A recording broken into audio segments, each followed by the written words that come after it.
بسم الله الرحمن الرحیم. قدرمندو لیدونکو اوریدونکو او ګرانو هیوادوالو سلامونه او احترامات مې ومنئ. نن 18 د می کال 2024 چې د یکشنبې ورځ سره سمون خوري ستاسې په خدمت کې حاضر یم. د نن ورځې په موضوعاتو کې ټول نړیوال موضوعات دي.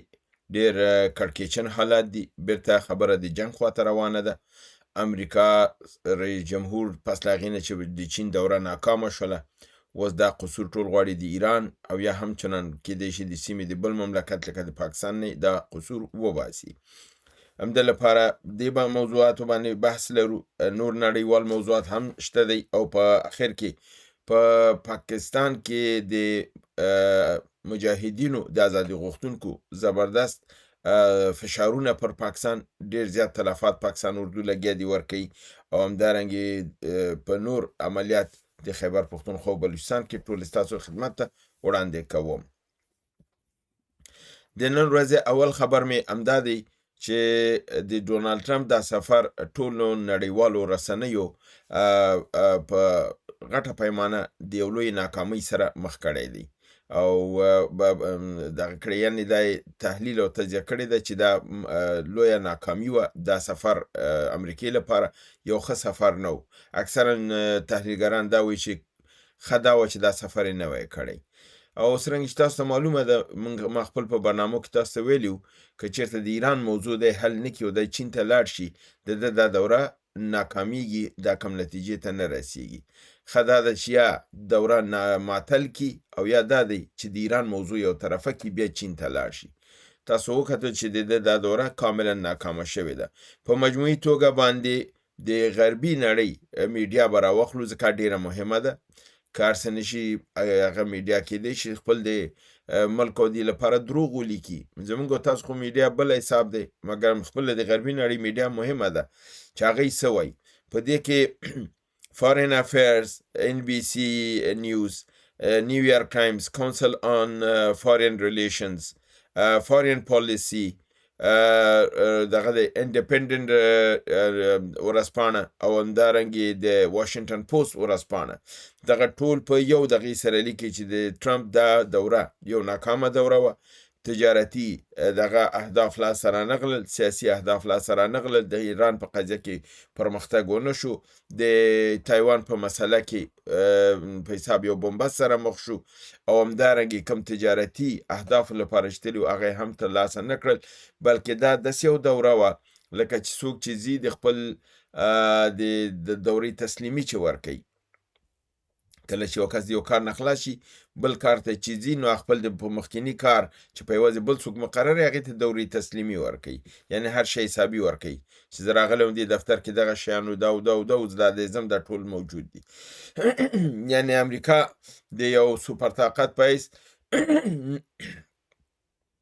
معذرت غواړم د یو سوپر طاقت په حیث نه، بلکې هلته تللی چې د چین په حیث د یو سوپر طاقت ومني او دا ثابته شوه چې چین ځان دا ثابت کړ چې د امریکا په مقابل کې دا ولاړه ده او په دې دوره کې کاملا خپل اهداف یې ترلاسه راوړل او ایران په دې امریکا په دې اهدافو کې ناکامه شوله او تاسو ګورئ چې د دوی هلته کوم څه پروګرامونه هغه لاسته ونه راغلل. نو په دې رقم دغه اته خپله غربي رسانۍ دا کاملا لیکي چې د ټرمپ دا ناسته د چین فوقیت ښکاره کړ، د چین برتري د ډیپلوماسۍ پکې ښکاره شوله، تجاري اهداف لاسته رانغلل او همدارنګې امریکا خپل هغه حیثیت هلته وبایله او چین خپل حیثیت اوچت که او دغه ثابته شوه چې چین من حیث د نړیوال قدرت رامنځته کېدونکی دی او دا جمله شي جی پینګ مخامخ ډونالد ټرمپ ته وکړله چې تاسو هغه قدرت هستئ چې مخ په سقوط او نزول هستئ. declining force دا جمله دا لفظ په دې معنا دی چې ته یو په حساب لویدونکي او له منځه تلونکي قوت یې په مخ په کوزېدو یعنې سقوط حالت کې. نو دا خو دی د اول قدم و. کله چې دی خپل د ملک خواته روان شول نو دی ورو ورو پوه شول چې دی سره کومه لوبه شوې ده. نو په همدا علت شو چې دی په تیاره کې دی پروګرامونه دا شروع کړل چې دی به څه کوي د دې موضوع د دغې لپاره، ځکه چې امریکایي خلک هم متوجه دي چې ډونالډ ټرمپ څه وکړل، ډونالډ ټرمپ نه خو لوبه وشړېدله. نو دی دا پروګرام جوړ کړ چې دی مجرد په امریکا ته چې ځي دی به په ایران باندې بیرته ګواښ کوي او په ایران باندې به حمله کوي. ډونالډ ټرمپ په تیاره کې د ژورنالستانو سره په خبرو کې ویلي چې 80-85% د ایران ټول قوت موږ ختم کړی دی، باقي مانده 10% نور چې دی دا به موږ ختم کو او له منځه به ویسو او ایران به د خپل د قوت او د طاقت نه ولویږي. همدارنګه د امریکا د انرژي او د اټومي دغه ادارې وزیر دا ادعا کړې ده چې ایران ډېر لږه فاصله لري دی د اتوم جوړول نه، په یو هفته کې یعنی په یو هفته کې دی کولی شي چې بم ترلاسه کړي او د اتوم صلاحیت دی ترلاسه کولی شي. تر 13 هفتې پورې دی ویلي چې موږ د ایران هر څه له منځه وړي، ایران په کلونو کې نور نه یورانیم جوړولی شي او نه. دا ډونالډ ټرمپ بار بار ویلي دي. اما نن بیرته دی وایي چې د کنوی دی دا ژبه او د عقل و منطق چې دی په یو ځای کې ثابت نه دی، وخت په وخت تغییر خوري. خو اوس فکر دی په دې فکر کې دی چې ایران د اتمی سلاح ترلاسه کولو قدرت او صلاحیت لري. همدارنګه دوی دا تصمیم نیولی دی چې دا ځلې پنټاګان دا مشوره ورکړې ده ډونالډ ټرمپ ته چې که دا ځلې موږ په ایران باندې حمله کوو نو دا حمله باید دومره قوي وسی چې د تیرې حملې نه څو چنده قوي وسی او د هغه نه زیات بمبارد وشي او ایران کې چې څه پاتې دي دا نور څه پاتې نشي، هر څه ختم شي. دا ټایمز آف اسرائیل دا خبر نشر کړی دی.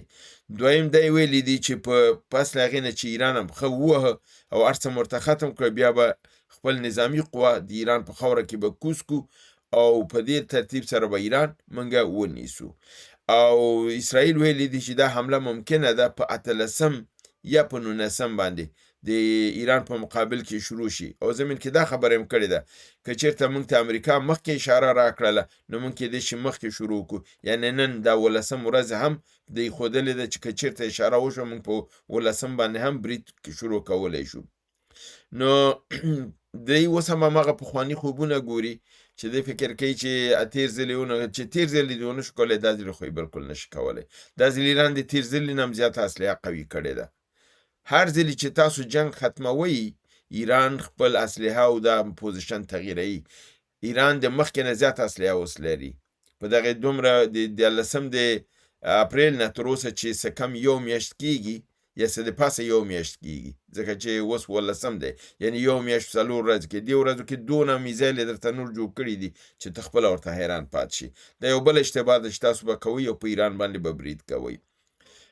اروپایي ټولنې دا دغه کړی دی چې دوی د ایران سره په تماس کې دي او ویلي دي چې د ایران هغه ټول شرایط چې د وضع کړي دي ضوابط او قواعد د هرمز د تنګي لپاره د هغې د منلو ته حاضر دي، په دې شرط چې دوی دا پیسې او دا ورکوي. هغه کشتیګانې چې تنګي هرمز هغه اړه بندې پاتې دي، اروپایي ټولنې هغه یو په یو راخوشي کړي او په مقابل کې د پیسې واخلي. نو دلته هم د امریکا د برنامه چې تنګي هرمز بنده ده او موږ یې کنټرولوو او څوک چې پیسې ورکړي نه کوي، ټول اروپا اوس حاضره ده چې پیسې ورکړي خپل کشتیګانې ویسي. ابراهیم عزیزي د ایران د پارلمان غړي هغې ویلي دي چې موږ د تنګي هرمز لپاره قواعد ضوابط وضع کړي دي. هر څوک چې د هغې نه پیروي کوي هغوی ته کولی شي چې تنګي هرمز ته راشي، تیل واخلي او بیرته لاړ شي. څوک چې سرغړونه وکړي یا نظامي کشتیګانې اوسي جنګي اوسي هغې ته اجازه نشته دی. او دا هم ویلي دي چې دا لاره به د هغه چا لپاره چې د ازادۍ په پروژه کې یعنی د فریډم پروجیکټ کې پروجیکټ فریډم کې حصه درلودله، هغه به په دې کې حق نه لري چې دې غاړه راشي او د دې ځینه تیل او پټرول ویسي. نو دلته یو بل دغه هم یعنی د امریکې لپاره دا د یو په عین حال کې ایران دا هم ویلي دي چې که امریکا دا هیله ولري چې برید وکړي، زر دفعه خو د برید وکړي، موږ جنګ او خپل د دفاع لپاره حاضر یو. پیوټین د امارات متحده عربي د مشر محمد بن النهیان سره ټلیفوني خبرې کړي او د ایران او د دې د متعلق هغه شخړې باندې ورسره مفاهمه کړې ده چې دا شخړه باید ختمه شي او دلته د امریکای په ګټه باید دی دغه ونه کړي، ځکه د دې ته ګټه نه کوي، د خپل په ضرر دی. او که دی غواړي چې دې مصیبت نه خلاص شي نو د ایران سره باید سمې لارې نه کار واخلي او خبرې وکړي. او روسیې دا دغه کړی دی چې دی حاضر دی چې دې بابت کې مرسته وکړي. همدارنګه روسیې تصمیم نیولی دی چې دا به افغانستان ته جنگي تیاریم ورکوي او دافع هوا به ورکوي او همدارنګه رادار به ورکوي تر څو د افغانستان اردو قوي شي. او ویلي دي چې دا زمونږ تصمیم نهایی شوی دی او دا کار به ډیر ژر تر سره کیږي. همدارنګه هند چې د اسرائیل نږدې ستراتیژیک ملګری دی د متحده عربي امارات سره دفاعي قرارداد امضا کړی دی او د انرژي د همکارۍ په هکله هم قرارداد دغه تړون ورسره لاسلیک کړی دی چې دا اقدام د پاکستان او د سعودي دفاعي او انرژي تړون په مقابل کې دی. یعنی وس هندوستان او امارات د عربستان سعودي او د پاکستان په مقابل کې په خلیج فارس کې سره مخامخ دي. اوس به د هندوستان او د پاکستان جنگ کېږي، الته به کېږي او هندوستان به الته خپل غچ اخلي، نو د دې جنگ ممکن هغه سیمې ته لاړ شي. د عربي ملکونو او ایران ترمنځ خفیه خبرې روانې دي، پاکستان منځګړیتوب پکې کوي. نو د عربستان سعودي او د قطر سره دا خبرې روانې دي. همدارنګه په د تنګي هرمز یا د عمان د اوبو سره چې کوم ځکه د متحده عربي امارات بندرګاه ده، د دې ځنه یو ناپېژندل شوي خلکو د ساحل نه یوه کشتۍ وړې ده او د دې د هغه محموله یعنی کوم شی چې د کې بار د هغې سره د ایران د بندرګاه خواته روانه کړې ده او ویل کېږي چې دا کشتۍ د اسرائیل د خوانه امارات متحده عربي ته اسلحه لیږل شوې وه. دا مکمله کشتۍ دی اوس د ایران بندرګاه ته راوړې ده او دی ګوري چې په دې کې څه شیان دي او ویل کېږي چې دا نظامي کشتۍ ده او دې کې کافي نظامي اسلحه ده چې د اسرائیل په پټه توګه امارات ته راوړې وه او ایرانیانو د امارات متحده د بندرګاه نه دا راوړې ده او دا د ایران بندرګاه ته راځي. او په عین حال کې ایران یوه د عمان په اوبو کې یوه کشتۍ وهلې ده او هغه کشتۍ غرقه شوې ده، خو دا نه دي ویل شوي چې دا د کشتۍ د چا وه او ولې وهل شوې ده او څنګه غرقه شوې ده.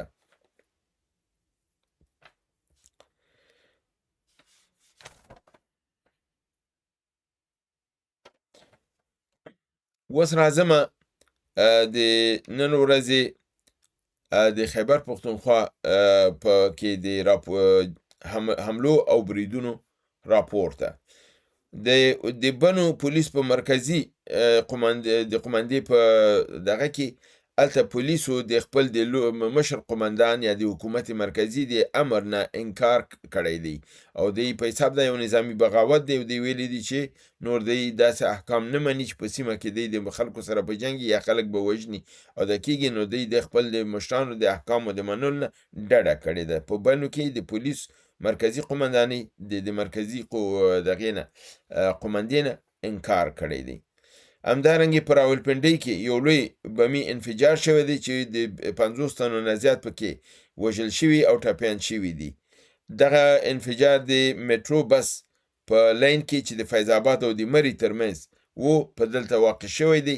ویل کېږي چې ډیر کسان له منځه تللي دي، میټرو په خپله خراب شوی دی او دا ښاري سیستم ته لویه صدمه رسولې ده.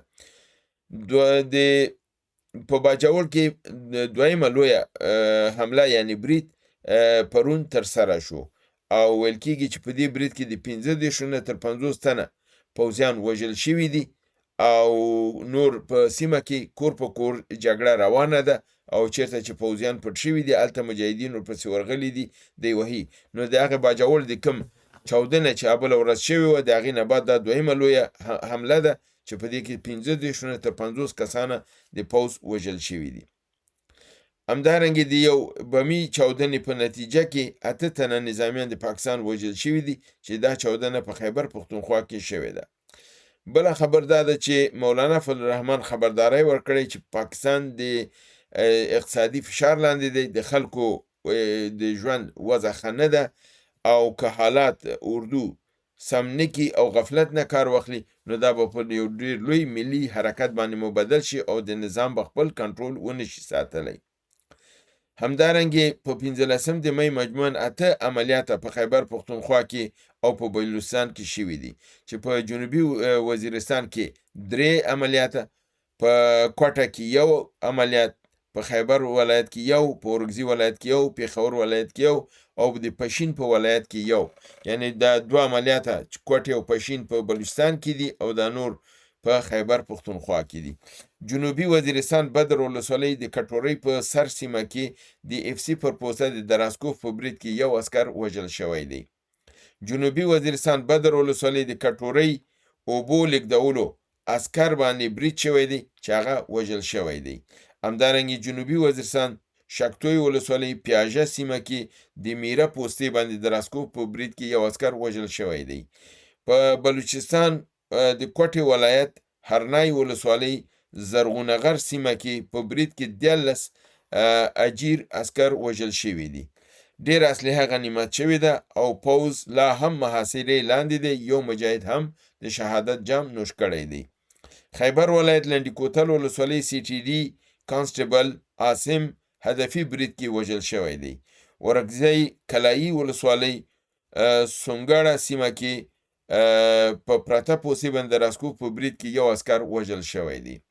همدارنګه پېښور ولایت بډابیر ولسوالۍ ماشوخیل سیمه کې په هدفي برید کې د سی ټي ډي کواد کاپټر اپریټر چې چا دا کواد کاپټر اپریټ کوي یا چلوي هغه وژل شوی دی.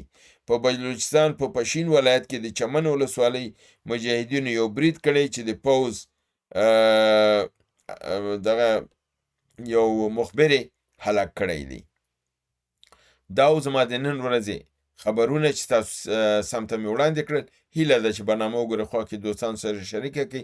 تر بل برنامې چې تاسو حضور ته حاضرېږم، تاسو په لوی پروردګار د عالمیانو سپارم. وما علینا الا البلاغ.